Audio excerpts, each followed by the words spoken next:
Good afternoon dear students. हम ये lesson पढ़ रहे हैं a visit to Jammu and Kashmir.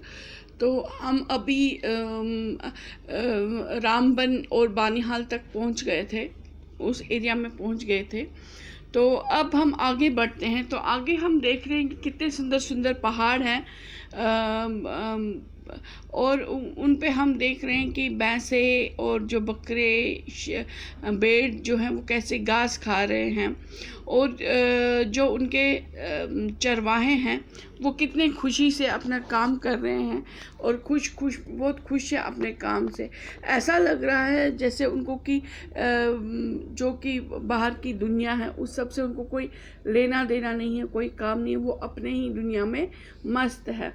और जो ये गुजर बरादरी है यहाँ की, वो एक जगह से दूसरी जगह जाती रहती है। वो एक जगह अपना ठिकाना नहीं बनाती है, तो वो एक जगह से दूसरी जगह जाती रहती है। अपने ये सारे जो उनके मवेशी हैं, ये भैंसें हैं, ये बकरियां हैं, ये भेड़ हैं, इन सब को लेकर एक जगह से दूसरी जगह जाती रहती हैं। बेशक उनकी लाइफ जो है, उनकी जो जीवन है बहुत ही टफ है, बहुत ही सख्त है, लेकिन फिर भी वो अपनी ज़िंदगी को भरपूर जीते हैं और बहुत खुशी से जीते हैं। अब हम एक टनल में, पहाड़ी के टनल में घुस रहे हैं, जो कि पहाड़ी को काट के एक रास्ता बनाया गया है, तो उसको टनल कहते हैं। तो हम जब हमारी बस जब इस टनल के अंदर गई, तो हमारी बस के साथ साथ और भी हमारे साथ जो ट्रक्स आ रही थी और भी बसेस जो आ रही थी, वो भी हमारे साथ साथ एक के पीछे एक इसके अंदर से जा रही थी। और इस टनल में कितना अंधेरा होगा ये हम सोच रहे थे। तो लेकिन इस टनल के अंदर जाते हमें एक नई दुनिया दिखी। बेशक वहाँ अंधेरा था, लेकिन एक अलग ही दुनिया का हमने एक नई दुनिया का एहसास हुआ हमें उस टनल के अंदर। ये जो टनल बनाई गई है, ये पहाड़ी को काट के बनाई गई है। ये बहुत लंबी पहाड़ी है, पीर पंजाल रेंज इस पहाड़ी का नाम है, और इसी पहाड़ियों को काट के बनाई गई है ये टनल। और इस टनल का नाम जो रखा गया है वो इंडिया के पहले प्राइम मिनिस्टर, पहले प्रधानमंत्री जवाहरलाल नेहरू के नाम पे रखा गया है, और इसको कहते हैं जवाहर टनल। और ये जो जवाहर टनल थी, ये अभी तक बहुत लंबी टनल थी, लेकिन अब इससे लंबी टनल एक और बन गई है, जो कि चिनानी नाशरी टनल है, और वो इससे भी और ज़्यादा एडवांस बनी है, इससे ज़्यादा अच्छी बनी है। तो लेकिन ये अपने आप में ही एक हिस्ट्री की बात है। ये जवाहर टनल, ये ऐसी टनल है पहली जिसने कि बहुत जो कि जम्मू और कश्मीर का रास्ता था बहुत आसान बना दिया। पहले की जब ये टनल नहीं बनी थी, उससे पहले बानिहाल पास से जम्मू और कश्मीर का रास्ता था, और उस रास्ते में हमेशा ही बर्फ़ होता था, और वो रास्ता हमेशा ही बंद होता था, और बहुत मुश्किल होती थी उस रास्ते से आने जाने में। अब ये टनल के बनने से, अब जब ये टनल बनी हुई है, तो ये टनल बहुत ही कामगर साबित हुई है। इससे जो टाइम भी बचता है, और जो मज़दूरी है वो भी बचती है। मज़दूरी क्या बचती है, मतलब पहले जब बानिहाल पास जाना होता था 2-3 दिन लगते थे, अब एक ही दिन में आना जाना होता है। और इस चीज़ से एक और बात होगी, इस टनल से एक और बात होगी कि पूरे साल जो है वो ट्रांसपोर्ट चलता है, कश्मीर से जम्मू और जम्मू से कश्मीर, ये ट्रांसपोर्ट चलता रहता है। हमने ये टनल की बिना किसी डिफ़िकल्टी के, बिना किसी सख्ती के, बिना किसी प्रॉब्लम के हमने ये टनल पार कर दी। और जब हमने ये टनल पार की, तो हमें अपने सामने एक नई दुनिया दिखी, बहुत ही खूबसूरत दुनिया दिखी, जिसमें कि बहुत ही एक साइड से बहुत खुले मैदान थे, लहलहाते खेत थे, और दूसरे तरफ से बहुत ही सुंदर पहाड़ियाँ थी, और ये जो ये पहाड़ी और ये मैदान का जो मेल है, इसी को कश्मीर वादी कहते हैं। वादी कश्मीर इसी को कहते हैं, कश्मीर वैली इसी को कहते हैं। इस कश्मीर वैली में एक बहुत ही ताकतवर नदी बहती है जिसका नाम जहलिम है। यहाँ पर बहुत सारी झीलें भी हैं, और ये सारी चीज़ें जो है, ये झील, यहाँ के ये पहाड़, यहाँ के ये खेत, ये दरिया, ये पहाड़ियाँ, ये सारे मिलके हाँ इस कश्मीर वादी को बहुत ही सुंदर बनाते हैं। अब हम एक गांव में जाएंगे, एक छोटे से गांव में जाएंगे। यहाँ के जो गांव हैं उनके जो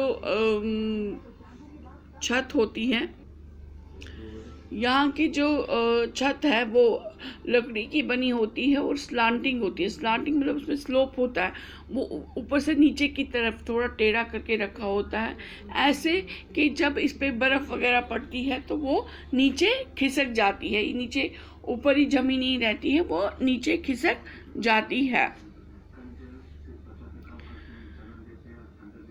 और यहाँ पर जो बर्फ़बारी पड़ती है, यहाँ पर बर्फ़बारी 2 से 3 महीने तक यहाँ पर बर्फ़बारी पड़ती है। बर्फ़ पड़ती रहती है 2 से लेकर 3 महीने तक। यहाँ के जो लोग हैं वो खेती बाड़ी का काम करते हैं, खेती बाड़ी करते हैं और अपना ही धान उगाते हैं। पैडी फील्ड्स है, यहाँ पर पैडी उगाते हैं और साथ में मेज़ उगाते हैं, मतलब मकई उगाते हैं, जो मेज़ को हम उर्दू में मकई कहते हैं। मकई उगाते हैं और धान उगाते हैं। जो राइस है, यहाँ पर जो पैडी से राइस निकलता है, चावल निकलते हैं, वो यहाँ का मेन खाना है। लोग यहाँ पर चावल ही खाते हैं, यहाँ पर रोटी नहीं खाते हैं, यहाँ पर लोग चावल ही खाते हैं।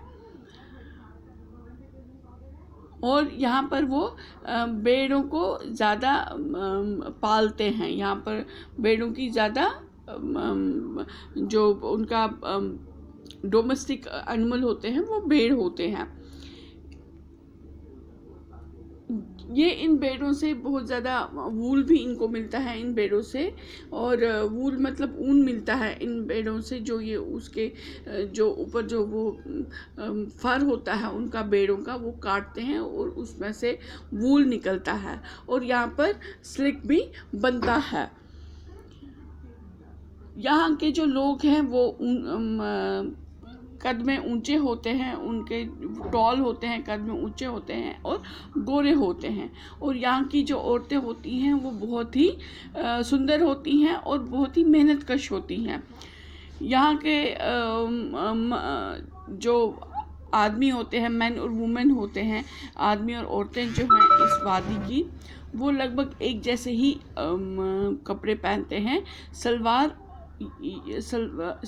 और पैजामा, सलवार औरतें पहनती हैं, पैजामा मर्द पहनते हैं। और ऊपर से फिरन पहनते हैं, एक लूज एक ऊपर से लूज सा कुर्ता होता है जिसको कि फिरन कहते हैं, वही पहनते हैं। उन कपड़ों के ऊपर एक खूबसूरत सी एम्ब्रॉयडरी की होती है, काम किया होता है, धागे का काम किया होता है, उसके खूबसूरत डिज़ाइन बनाया होता है उन कपड़ों के ऊपर, उस फिरन के ऊपर या उस कुर्ते के शर्ट के ऊपर, उस कुर्ते के ऊपर।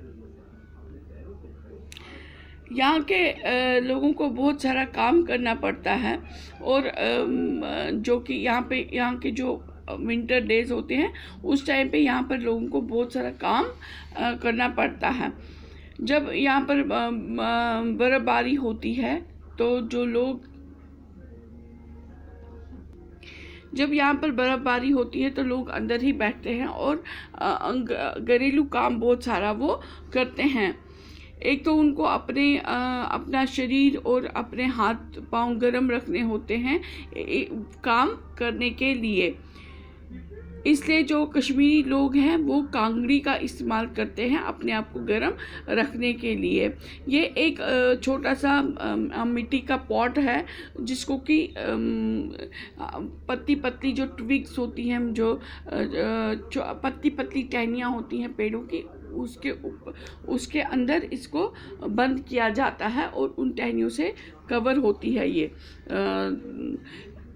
1/4 साइड इसका खुला होता है और बाकी ये नीचे से भी कवर होती है और आगे से इसका मुंह खुला होता है 1/4 साइड और 3/4 साइड इसका बंद होता है। इनमें जलते हुए कोयले इसके अंदर डाले जाते हैं और वो आहिस्ता आहिस्ता सुलगते रहते हैं और गर्माहट देते रहते हैं। लेकिन ये कांगड़ी को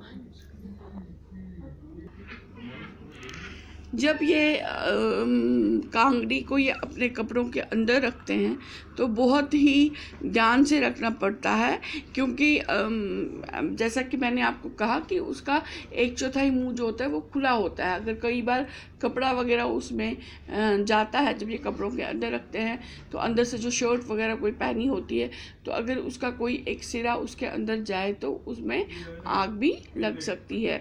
तो बहुत ध्यान से जब कांगड़ी ये लोग रखते हैं, कश्मीरी लोग जब कांगड़ी सेकते हैं तो बहुत ध्यान से इसे सेकते हैं और इस कांगड़ी से ये अपने आप को गर्म रखते हैं। तो बच्चों आज हम ये यहाँ तक पढ़ेंगे, इसके आगे हम नेक्स्ट वीडियो में पढ़ेंगे। तब तक के लिए take care, stay home, stay safe, okay bye.